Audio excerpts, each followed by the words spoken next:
Welcome to Pindar Poetry. We hope you learned something new. You begin by reproducing the issue reliably. Make a minimal, complete example that triggers the bug.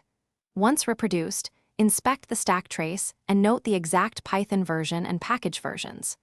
Run the failing code inside an isolated virtual environment so you avoid system-wide interference, and execute your unit tests to confirm scope.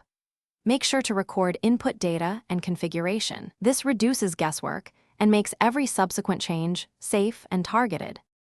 Once you have a reproducible case, isolate where behavior diverges by stepping through with PDB or IDE breakpoints so you see variable values and control flow. Add concise logging statements or temporary prints to capture state at key points. These are cheap and effective.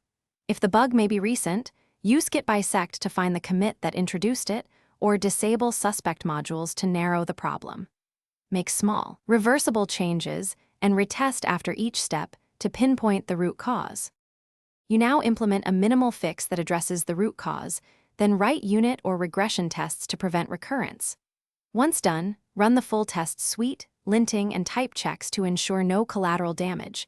Make sure CI passes. Deploy to a staging environment and monitor logs and performance metrics closely. If things go wrong in production, a key troubleshooting tip: revert to the last known good commit or feature flag, collect logs, and reproduce on staging before further changes. Thanks for watching. Consider subscribing if we helped you.